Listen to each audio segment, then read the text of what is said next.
Alors, on est actuellement mardi 22 mars et je suis avec Bénédicte. Bénédicte, je peux dire une maman qui a le BFS, hein. Bénédicte, que j'ai accompagnée donc pour son projet de bébé, enfin deux, et qui nous fait le plaisir aujourd'hui de partager son histoire pour vous inspirer, vous qui essayez d'avoir un bébé, et aussi pour vous expliquer ce qu'elle a vécu avec la BFS. Bonjour Bénédicte. Bonjour Isabelle. Alors Bénédicte, est-ce que tu peux te présenter? Oui, alors donc Bénédicte, comme tu l'as dit, j'ai 41 ans. Donc je suis dentiste, je ne sais pas si ça peut intéresser, mais voilà, juste pour dire Ouais. mon profil. Mmh. Moi, j'ai découvert qu'LBFS par le biais d'une patiente qui m'a D'accord. qui est médecin et qui avait entendu par une autre de ses patientes ton fonctionnement, enfin ton site. Mmh. Et moi, c'est en 2017 que j'ai commencé avec toi, puisque Mmh. alors le hasard a fait dans mes souvenirs, je crois que je suis tombée enceinte en même temps qu'en rentrant en contact avec toi, mais je me D'accord. souviens très bien d'avoir fait toute ma grossesse avec les audios de grossesse qui m'ont beaucoup plu par rapport à l'accompagnement que ça a pu avoir dans la grossesse et tout. Et pour le coup, par rapport à mon deuxième bébé que j'ai eu en 2021, Mmh. j'avais repris contact avec toi une année et demie ou 2 ans avant. Oui. Et là, c'était dans vraiment j'avais déjà eu du mal avec mon premier. Là, je voulais vraiment avoir le possibilité d'avoir, un deuxième enfant dans ce projet de famille. Mmh. Et tu as tout de suite repris contact avec moi en te souvenant de moi et ça a été, je pense un peu pour moi une vraie aventure de projet. C'était vraiment pris dans une globalité avec cette envie du deuxième qui venait pas forcément, tout de suite et j'ai eu 2 petites fausses couches à travers, ce parcours. Mais vraiment cet accompagnement 4BFS m'a permis de débloquer, de générer des choses en moi, d'être dans le mouvement sans m'éparpiller. Ça a été quelque chose de très puissant, je trouve, dans cette démarche Mmh. où mon corps et mon esprit ont été accompagnés dans ce projet. Et dans la continuité, donc par rapport, donc j'ai réussi à avoir ma petite fille, Mmh. mais ça a même été cette aventure jusqu'à l'accouchement, puisque ton audio, enfin je pense encore avec beaucoup d'émotion de cet audio de fin de grossesse qui m'a permis d'avoir un accouchement sans péridurale qui était ma volonté et ma mise en place globale, mais ce petit audio qui m'a refait encore basculer dans un état qui m'a permis d'aller au bout de ce projet.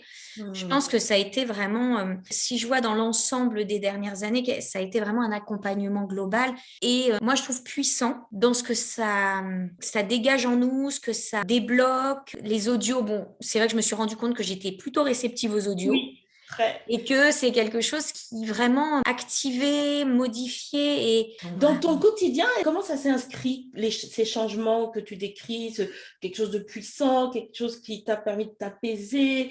Comment tu as vu le changement entre avant et après? C'est vrai que c'était quelque chose où tu rentres dans une certaine sérénité, Mmh. effectivement, dans une approche pas en force, pas en se disant, comme quand parfois on utilise certains outils où on se dit: «On le fait, on attend un résultat». C'était beaucoup plus dans: «Je m'accompagne dans ce chemin» parce que Mmh. je trouve que c'est, un projet qui est long parfois et qui permet d'être, entier. C'est-à-dire qu'on se sent moi en l'occurrence, mais les audios, je te le disais, mon corps même se préparait. Ça a été une préparation mentale, mais physique. Mon corps a changé pour accueillir, parce que dans les formes et il y a eu vraiment, quelque chose de doux.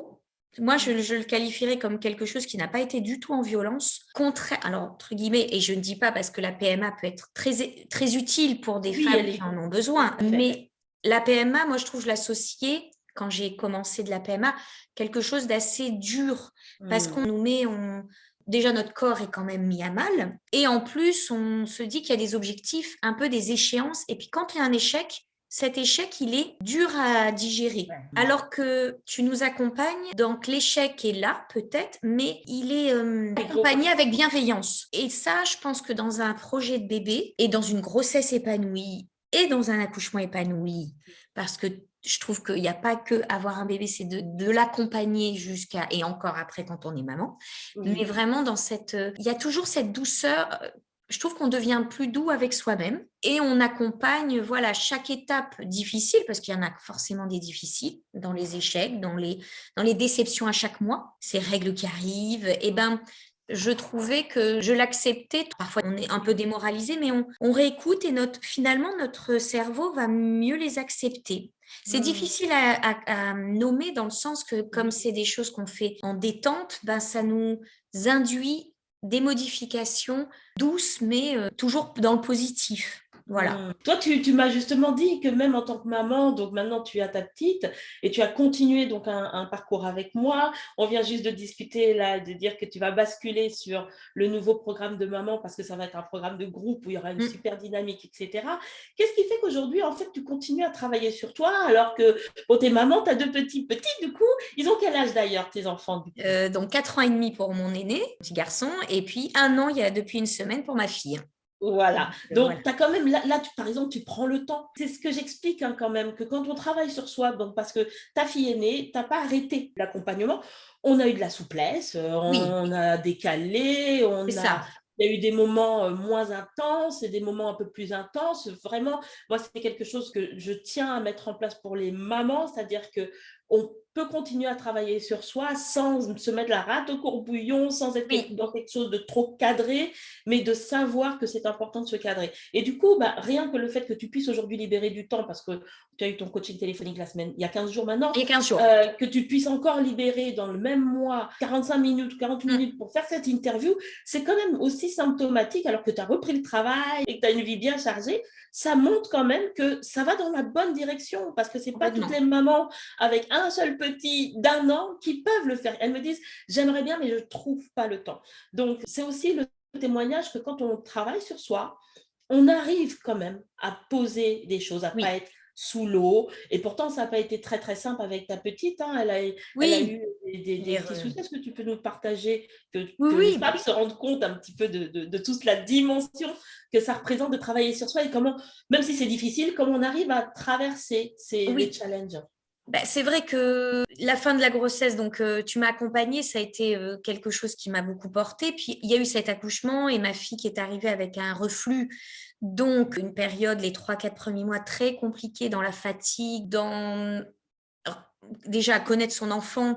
Et c'est vrai qu'on avait un peu ralenti, mais toujours dans ma tête, je me suis régulièrement quand même accrochée au début, parce que c'est un peu un effort, mais de me dire, ces audios, ils t'aident aussi, ou cet accompagnement à prendre du temps pour toi. Même, il y a eu un petit cap aussi quand je dis avec mon couple, dans mon couple, où tu as pu me redonner des petits outils où on se dit, et qui se réactivent tout le temps en fait, on y repense. Moi, c'est vrai que je suis convaincue que un travail sur soi est important sur du long terme, que ce temps, comme tu l'évoques, doit être libéré. J'en parle aussi à mes propres patients, donc pour moi, il y a toute une continuité et qu'on en a besoin, que c'est très positif, surtout même quand on a des petits, parce que on pense que ça va passer, puis à un moment, ben, il y a un événement qu'on ne gère plus, qui Tout à est fait. trop puissant, trop envahissant, alors que des petites choses en amont nous permet de nous d'apaiser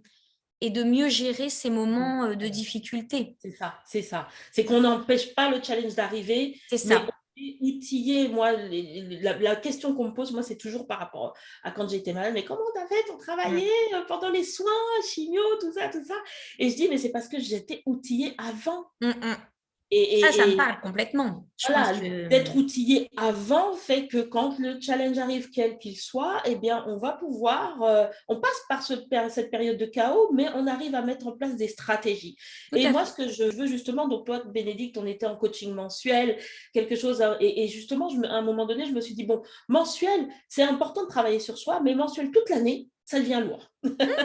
Mensuel toute l'année ou pendant 2 ans, ça devient lourd. Et le coaching n'est pas à la base prévu pour ça. Mm.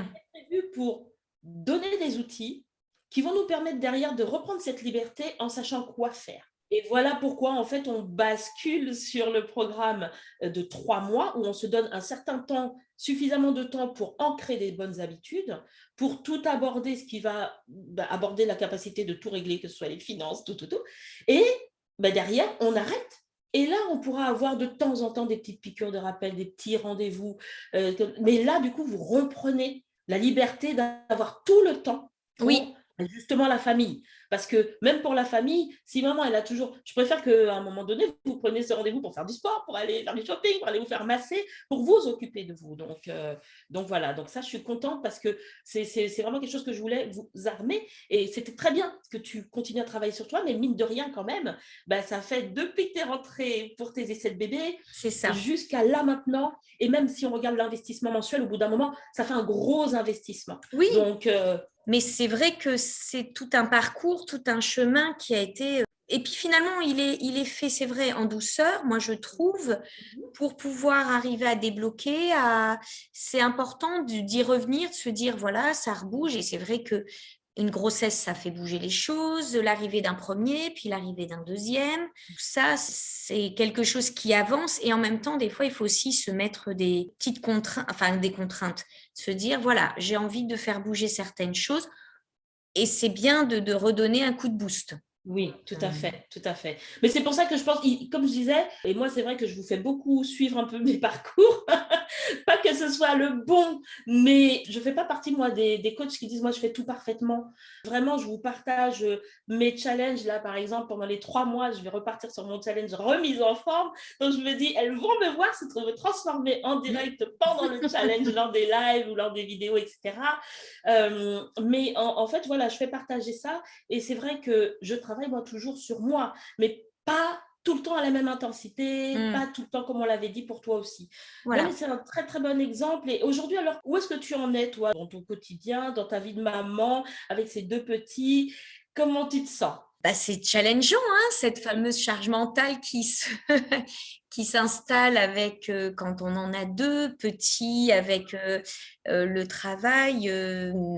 On n'est pas trop de deux, je vais dire, avec le papa. Bon, mais c'est des hauts et des bas, je vais dire. Il y a des moments, mais ça, c'est toutes les premières années. C'est-à-dire qu'il y a énormément de bonheur dans ce qu'on construit et de ce que ça peut nous apporter, dans les voir grandir. Moi, c'est vrai que cette première phase est une rencontre qui permet la marche. Par exemple, ma fille marche.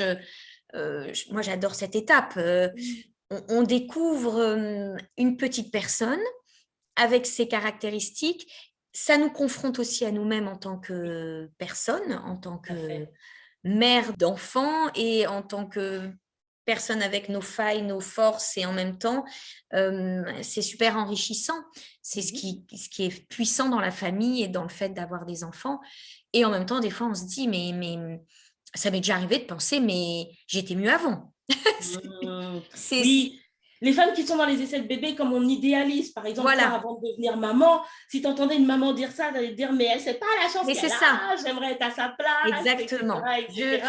Je, Et c'est vrai que les mamans dans la plainte passent parfois pour des personnes ingrates, mais j'insiste souvent, moi, pour que les personnes comprennent que à chaque tranche de vie, tout à fait, on a les challenges qui correspondent à notre tranche de vie. c'est Et ça. d'ailleurs, dans les projections qu'on fait dans les essais de bébé, je dis souvent, n'imaginez pas que tout va être idéal, imaginez aussi les challenges que ça va pouvoir vous apporter dans le quotidien en termes d'organisation, en termes de regard sur soi-même, etc.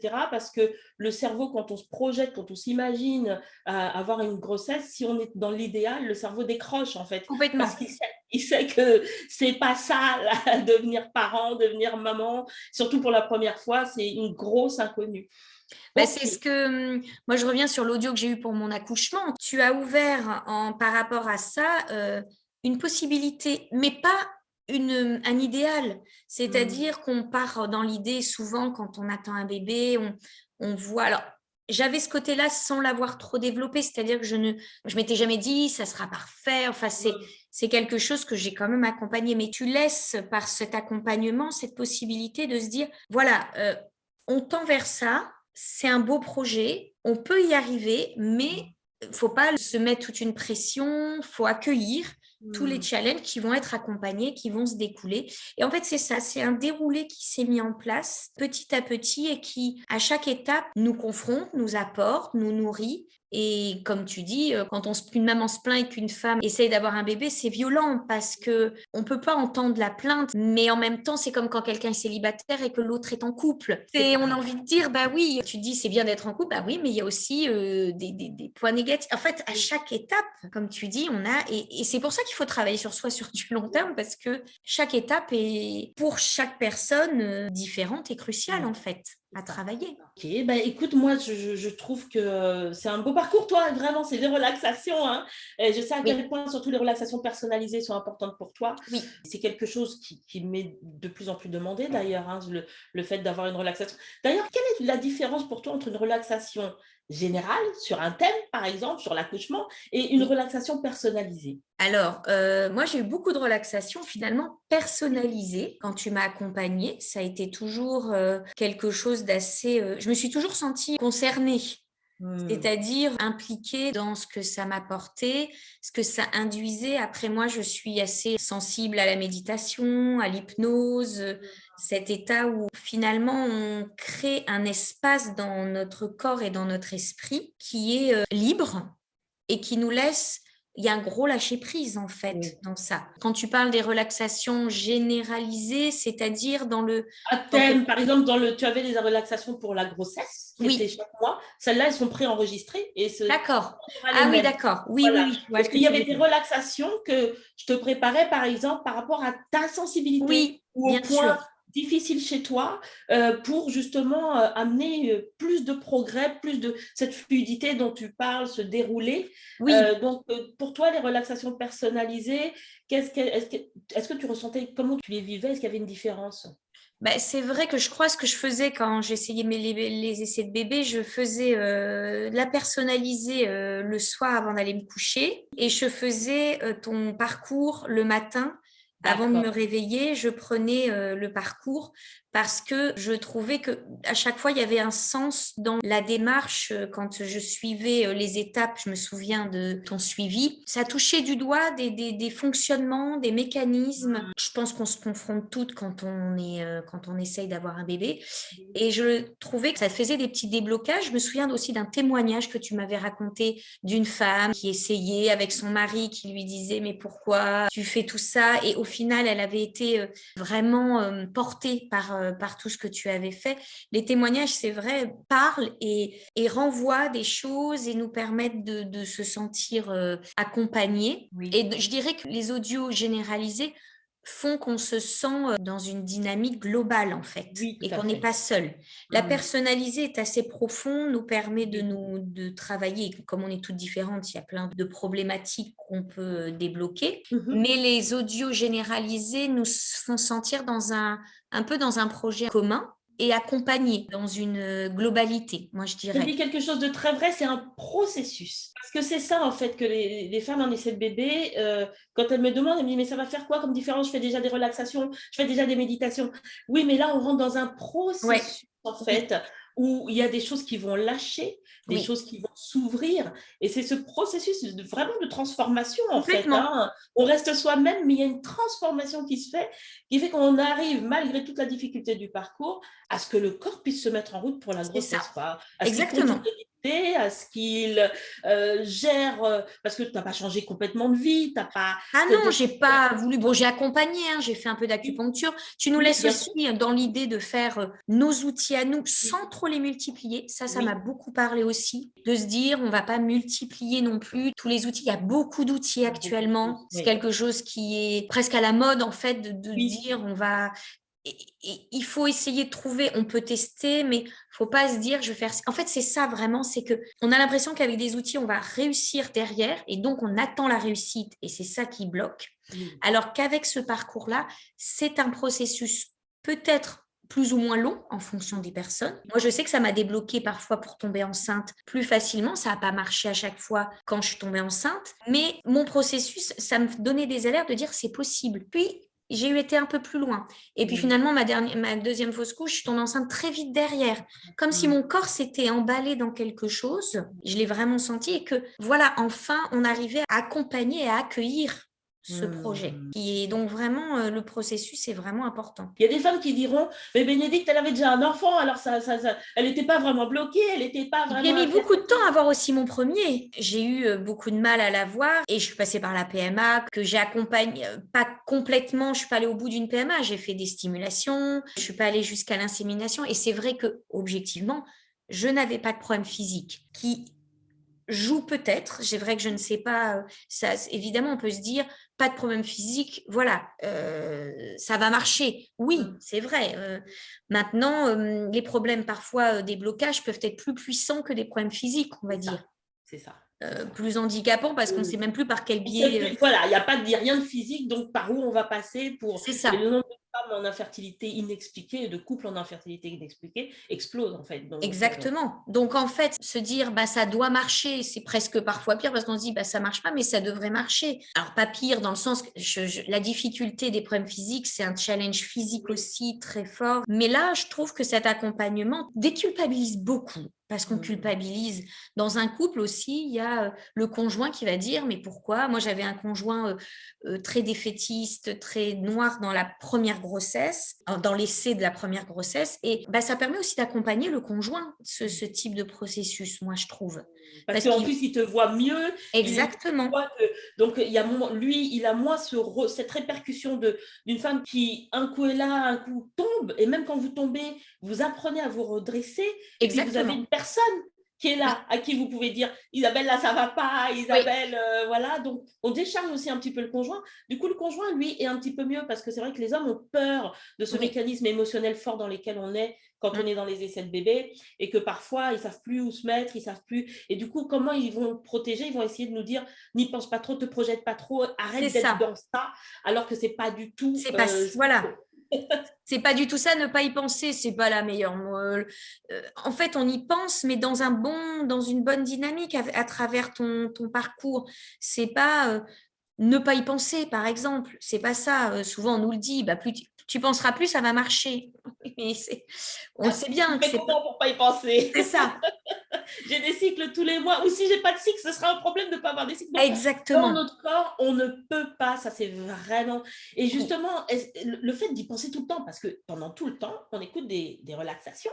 Oui. Bébé, bébé, bébé, bébé, bébé, tous les jours. Il y a des femmes qui peuvent avoir peur et se dire, mais je vais faire une obsession et je vais être pire que je suis maintenant. Comment toi, qu'est-ce que tu pourrais leur dire?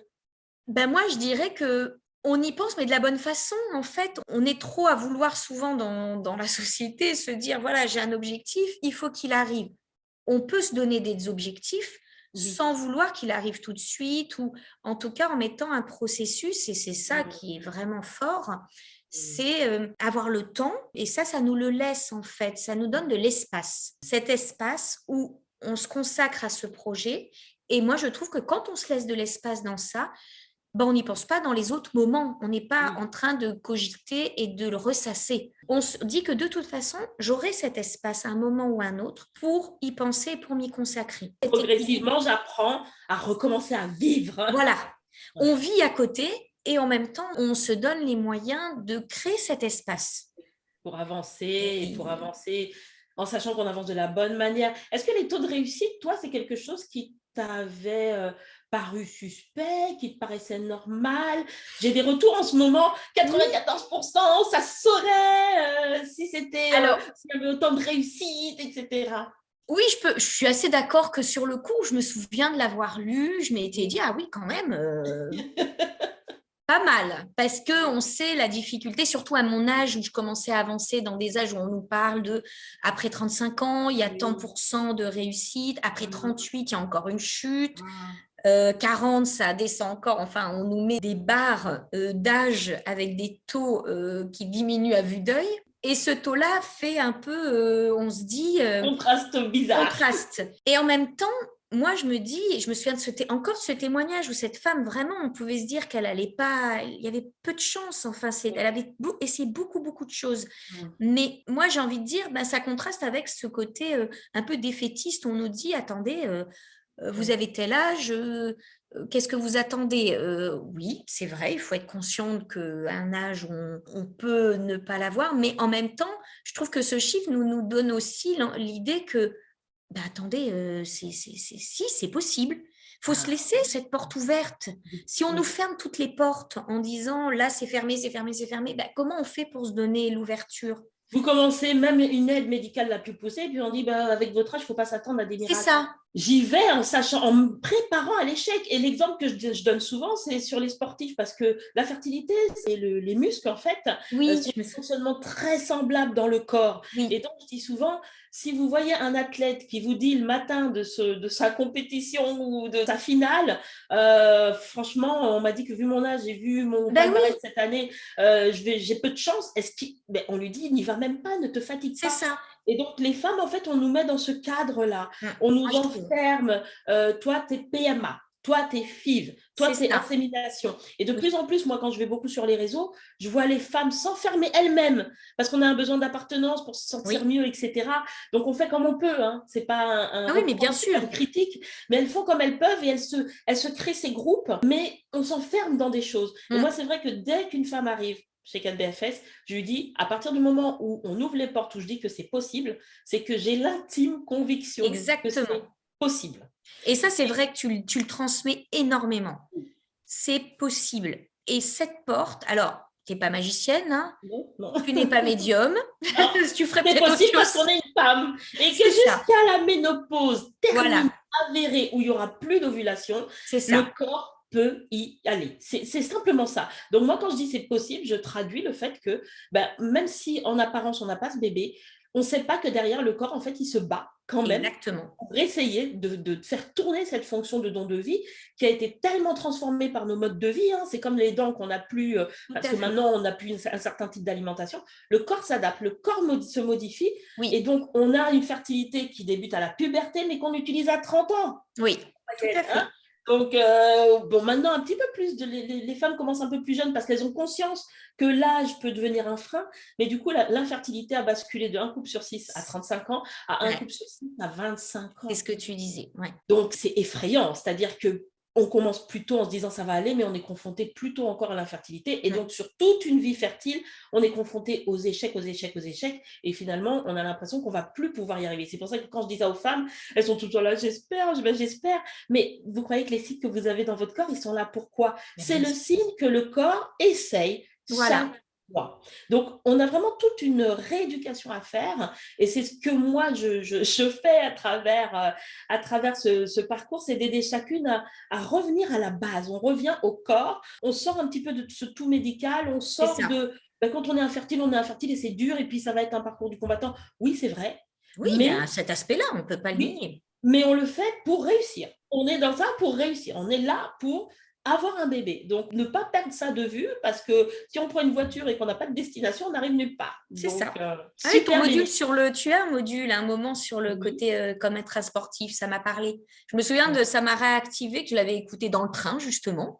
J'étais dans le train pour aller à Paris et j'avais écouté. Et en fait, c'est ça, c'est que tous les petits modules qui nous accompagnent, nous débloquent des petites choses, nous font dire, ah oui, c'est vrai. Et la PMA nous accompagne. En fait, il n'y a pas d'accompagnement comme ça. Moi, ils essayent, il y a des applications qui sont sorties aujourd'hui, il y a plein de choses, il y a des choses qui se mettent en place que je regarde, qui sont pas mal, mais en fait, s'il n'y a pas la base, s'il n'y a pas cette réassurance au démarrage, en fait, ce qui manque aux femmes aujourd'hui, c'est cette fondation, ce socle solide de dire, je vais réussir. Donc, elles font tout ça. Et quand je leur parle, celles qui acceptent aujourd'hui de prendre des appels découvertes, parce que je le fais depuis longtemps, aujourd'hui c'est une mode. Hein. Aujourd'hui, tout ce qu'on entend, appelez-nous, on va vous conseiller, puis derrière, on veut vous vendre des trucs. Donc les filles sont aussi un peu réticentes, même à envoyer leur bilan, parce qu'elles ont peur elles ont peur de se faire embrigader dans un truc, etc. Parce qu'aujourd'hui, c'est très, très agressif ce que les gens font sur Internet.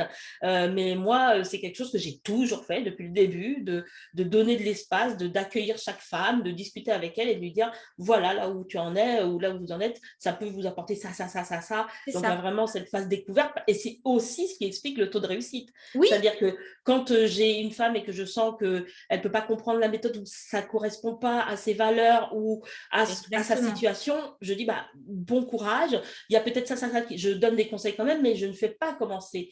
Oui, c'est ça. Oui, c'est possible que ça soit ça. Effectivement, ce que tu proposes peut plaire à certaines et pas à d'autres. En fait, fait, quand on Oui, se lance là-dedans, il y a aussi quand même une sensibilité dans tout ce à fait. type de démarche Tout à fait. vis-à-vis de soi-même et vis-à-vis des projets qu'on veut mettre en place. Ah Tout à ouais. fait. Et puis une compréhension de bah, si j'écoute des relaxations, en quoi ça fait Ben quelque voilà, chose de différence dans mon corps, etc. Donc, il faut avoir cette sensibilité, cette c'est ça, compréhension-là. Si on n'a pas ces compréhensions globales, on ne démarre pas. tout à fait. Super, Bénédicte. Ben, en tout cas, ouais, on a abordé des sujets bien intéressants. Je pense qu'ils vont pouvoir donner des clés à chacune. Si tu pouvais donner un conseil, alors toi, tu vas donner 2 conseils parce que tu as été future maman et tu es maman maintenant. Oui, Donc, un conseil pour, du coup, ton interview, je vais la partager aux deux. Donc, un conseil pour celles qui découvrent 4BFS aujourd'hui et qui sont Aujourd'hui, par exemple, il y a beaucoup, beaucoup de coachs fertilité, ce que je trouve génial.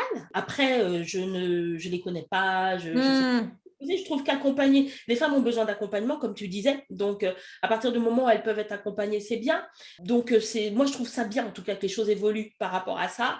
Maintenant, ben, moi, je ne suis pas connue depuis. Enfin, je ne me suis pas fait connaître parce que j'étais vraiment oui, cachée. On se voit, par exemple, pour la première fois. c'est On ça. n'était pas dans ce côté, on se voit les réseaux, etc. Hein. C'était vraiment personne à personne, par téléphone. Et longtemps, donc, je me suis focalisée que sur les femmes que j'accompagnais. C'est aussi pour ça que j'en ai accompagné autant. Hein, parce qu'on a fait que ça, les unes après les autres. Qu'est-ce que tu pourrais dire, toi, à quelqu'un qui découvre aujourd'hui, qui aurait peut-être des doutes? Si tu découvrais aujourd'hui, par exemple, qu'est-ce que tu pourrais donner comme conseil? Bah alors, moi, ce qui m'a plu à l'époque, quand je l'ai découvert, c'est effectivement, j'avais cette sensibilité sur le fait de prendre ce temps, de me laisser cet espace. En plus, bah alors moi, le côté individuel m'a beaucoup parlé. C'est-à-dire que je suis beaucoup dans le rapport. Pour le coup, tu me dirais, il y a plein, plein de choses qui se développent. Je ne me serais pas perdue dans tout, mais ce que tu proposais m'a semblé plus personnalisé, beaucoup plus humain, on va dire. Je crois que j'ai trouvé de l'humanité dans la démarche. Or, une grossesse, pour moi, un enfant, c'est un cadeau. Il n'y a pas de dû. C'est vraiment, on accueille un cadeau, on reçoit quelque chose et cette humanité, je pense que le conseil, ça serait voilà, de se recentrer sur l'humain qu'on est et l'humain qu'on veut créer, parce Oui. c'est quand même magique de se dire qu'on fabrique un petit être et qu'on va l'accueillir, le rencontrer, voilà. Donc, ce qui me parle là, et ce qui me parlerait encore maintenant, c'est cette personnalisation et cette humanité qu'on donne dans cette démarche, qui n'est plus impersonnelle, qui prend un sens dans ce qu'on est, dans l'essence de ce qu'on est. Donc, il faut avoir envie aussi d'avoir cette démarche aussi personnelle, que c'est pas juste, hop, on veut, on peut, on a la médecine, c'est un tout. Et Oui. là-dessus, je trouve que tu as tout à fait véhiculé cette dimension, voilà, humaine. Ce Super. ce chemin humain est C'est vraiment parti. ça, oui. Je crois que c'est vraiment ça. Il y en a certaines qui me disent, mais c'est quoi votre intérêt, Isabelle? Parce que, en fait, en chacune, je me revois. Oui, je pense que c'est ça. Tu nous En renvoies ce que chacune, voilà. vraiment, je me revois et je me dis, si j'avais pas été accompagnée, conseillée, je Mmh. serais probablement pas maman aujourd'hui, mais non seulement ça, j'aurais une vie, enfin, j'aurais vraiment ce profond sentiment d'échec. Et ce qui m'a choquée, c'était que les solutions étaient vraiment en moi, un C'est alignement ça, en moi. tout à Et donc, fait. c'est vrai qu'on a tendance à aller chercher telle méthode, telle technique, telle ceci, telle Oui. cela.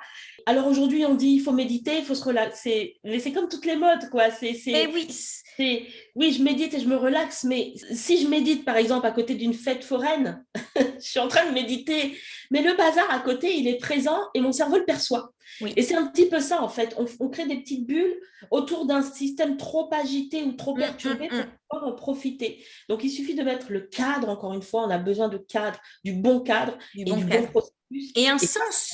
un sens, Une tout à fait. direction. C'est ça. La méditation, des fois, c'est voilà, rester en vous, mais en même temps, toi, tu nous as donné des outils pour aller chercher en nous Oui, c'est ça. le sens des choses, qui parlent, parce que tu as quand même cette capacité t'es perspicace. Il y a une perspicacité et une humanité et on ressent ça et après, ça nous permet, nous, de se D'aller plonger chercher. dans notre Tout à humanité, fait, dans tout à notre fait. sens à Et nous. là, heureusement qu'on n'a pas terminé avant parce que tu dis quelque chose de tellement important. Quand j'explique, parce que j'ai du mal à l'expliquer, qu'en fait, notre corps va nous donner, en fait, on va avoir des clés qui vont remonter. C'est ça. il y a des choses avec lesquelles on se reconnecte et comme une évidence. Et donc, quand je dis le corps nous parle, c'est pas que notre corps nous dit « Bénédicte ». On ressent ces choses de manière très limpide, très claire. Et c'est ça que les relaxations 4BFS font, c'est qu'à la fois, elles aident effectivement à éliminer le stress, à réguler, à recadrer, etc. Oui. Mais elles font remonter ce qui a besoin de remonter à la surface. Et ça, c'est vrai que c'est assez symptomatique, assez impressionnant. Même moi, des fois, je suis impressionnée. C'est même, on est bluffé, hein. On est vraiment bluffé. Et chacune, du coup, va dans la transformation qui lui est propre grâce à ça. Et comme je dis, moi, j'ai été en transformation physique, psychologique. Enfin, il y a eu vraiment des phénomènes qui... Et c'est pas en se disant, tiens, ça, c'est bon, ça va. Non, c'était dans cet accueil, dans ce sens. C'était ma direction qu'il fallait que je prenne. Il y en aura une autre direction pour quelqu'un d'autre. Mais tu arrives à les accompagner, à nous accompagner avec toujours cette bienveillance qui est très importante dans... Oui, pour les essais de bébé. Dans cet essai de bébé, il faut être très bienveillante avec soi et l'entourage doit être aussi très bienveillant. Même si parfois je vous pousse un petit peu pour aller... C'est toujours avec cette dimension. Tu l'as connue, donc évidemment, ça donne un sens. Et qu'en plus, c'est assez profond. Toi, tu vas nous l'induire et nous le porter avec ce qu'on est. Voilà, avec ce que tout vous simplement. êtes, c'est ça. Et puis, bon, c'est vrai, comme tu disais, comme je l'ai connu et que je l'ai dépassé. Oui. Parce que ça aussi, ça aide quand on est face à quelqu'un qui a eu des gros soucis et que ça a fonctionné. Ça aide aussi à se dire, bon, elle, ça a marché. Et puis, ça marche pour autant de personnes. OK, dans les moments de doute, on peut se raccrocher aussi à ça pour dire OK, on va de l'avant. Et aussi, je rajoute, c'est que tu as connu, mais tu t'es formé et il y a eu quelque chose de très... parce que tout le monde... Moi, tu vois, j'ai connu des petites difficultés. Je ne me dirais pas, je peux aider les gens. Mon parcours a été très personnel, d'autres parcours. Mais toi, tu as eu un parcours personnel et tu l'as fait grandir avec des outils, avec vraiment cette volonté d'aider les autres. Tu l'as transformé en fait, ton expérience. Ah oui, tout à fait, c'est vrai. Et c'est vrai que c'est un gros travail en arrière-plan. C'est ça. Par exemple, les relaxations personnalisées, quand je dis il me faut 4 à 5 heures pour faire une relaxation personnalisée, les personnes me disent comment ça? C'est pas j'enregistre un message, c'est pas n'importe comment, c'est pas n'importe quelle musique, c'est pas n'importe quelle onde sonore. Exactement. En fonction des différentes relaxations, il y a un objectif différent. Donc, il y a vraiment tout un... effectivement, comme tu le dis, merci de mettre l'accent dessus, tout un apprentissage que j'ai commencé en 2004 et que je n'ai jamais arrêté. Voilà. Donc, je me forme tout le temps, l'année dernière encore, pour pouvoir accueillir plus de femmes. Donc, il y a vraiment... Et les dossiers qu'on prend, qu'on compare, on dit les femmes qui ont tel type de situation, tiens, ça semble beaucoup marcher pour elles, etc. Donc, c'est un gain de temps. De plus en plus, on avance dans le temps. Quand une femme arrive, je dis là, il faut qu'on travaille ça. Et puis après, il y a son propre parcours, son propre cheminement, mais les filles vont gagner du temps par rapport à toute cette expérience et tous ces dossiers et tout ce travail. D'apprentissage et ces outils. Mais on reste en même temps focalisé sur les outils qui fonctionnent. Je suis assez têtue là-dessus. J'aurais pu partir sur l'EFT, le MDR, prendre plusieurs panoplies. Je préfère, sur un court temps, que vous appreniez à vraiment aller au fond des choses. C'est pour ça, comme tu disais tout à l'heure, de ne pas s'éparpiller.